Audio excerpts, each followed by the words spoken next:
ನಮಸ್ತೆ. ನಾನಿವತ್ತು ಎಲ್ಲಿದ್ದೀನಿ ಅಂದರೆ ಮುರುಗನ್ ದೇವಸ್ಥಾನ ಅಂದರೆ ಸುಬ್ರಹ್ಮಣ್ಯ ಸ್ವಾಮಿ ದೇವಸ್ಥಾನಕ್ಕೆ ಬಂದಿದ್ದೀನಿ.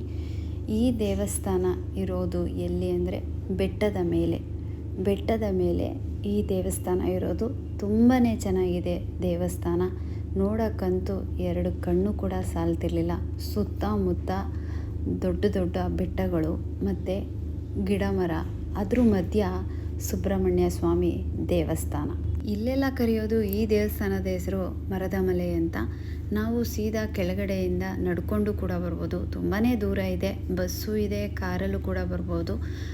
ಮೇಲೆ ಬಂದ ತಕ್ಷಣ ನಾವು ಸಡನ್ನಾಗಿ ಸುಬ್ರಹ್ಮಣ್ಯ ಸ್ವಾಮಿನ ನೋಡೋಕ್ಕಾಗಲ್ಲ. ಹಾಗಾಗಿ ಸ್ವಲ್ಪ ದೂರ ನಾವು ಮೆಟ್ಲುಗಳನ್ನ ಹತ್ಕೊಂಡು ಬರಬೇಕು.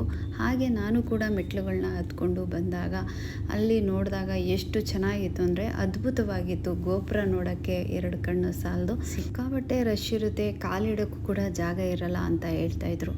ಅದೇನೋ ಗೊತ್ತಿಲ್ಲ, ನನ್ನ ಅದೃಷ್ಟ ಅನಿಸುತ್ತೆ. ಏನು ಅಷ್ಟೊಂದು ರಶ್ ಇರಲಿಲ್ಲ. ಸೀದಾ ಒಳಗಡೆ ಹೋದ್ವಿ. ಸುಬ್ರಹ್ಮಣ್ಯ ಸ್ವಾಮಿ ದರ್ಶನನೂ ಕೂಡ ಮಾಡಿದ್ವಿ. ಒಳಗಡೆ ಎಲ್ಲ ಕ್ಯಾಮ್ರಾ ಎಲ್ಲ ಅಲೋ ಮಾಡಲ್ಲ, ಹಾಗಾಗಿ ಯಾವುದೇ ಥರ ವೀಡಿಯೋನೂ ಕೂಡ ಒಳಗಡೆ ನಾನು ಮಾಡೋಕ್ಕಾಗಿಲ್ಲ.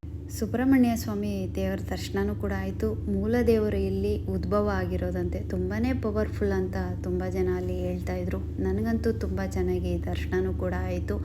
ಅಲ್ಲಿಂದ ನಾನು ದರ್ಶನ ಮುಗಿಸ್ಕೊಂಡು ಈಚೆ ಬಂದೆ. ಇಲ್ಲಿ ನವಗ್ರಹಗಳಿತ್ತು. ನವಗ್ರಹಗಳಿಗೂ ಕೂಡ ನಾನು 9 ರೌಂಡು ಸುತ್ತಿ ಮತ್ತೆ ನಾನು ಒಂದು ಸ್ವಲ್ಪ ಹೊತ್ತು ಕೂತ್ಕೊಳ್ಳೋಣ ಅಂತ ಬಂದೆ. ಈಗ ನೀವು ನೋಡ್ತಿರುವಂಥ ಈ ಸ್ಥಳ ಬಂದು ಇತ್ತೀಚೆಗೆ ಕಟ್ಟಿರೋದು. ಇಲ್ಲಿ ಕುಂಭಾಭಿಷೇಕನೂ ಕೂಡ ಮಾಡಿದ್ದಾರೆ. ಇಲ್ಲಿ ಒಂದು ಕೋಡಿ ಮರ ಅಂತ ಇದೆ. ಈ ಕೋಡಿ ಮರಕ್ಕೆಲ್ಲ ನೀಟಾಗಿ ಅವರು ಗೋಲ್ಡ್ ಪ್ಲೇಟಿಂಗ್ ಮಾಡಿದ್ದಾರೆ. ತುಂಬಾ ಚೆನ್ನಾಗಿತ್ತು.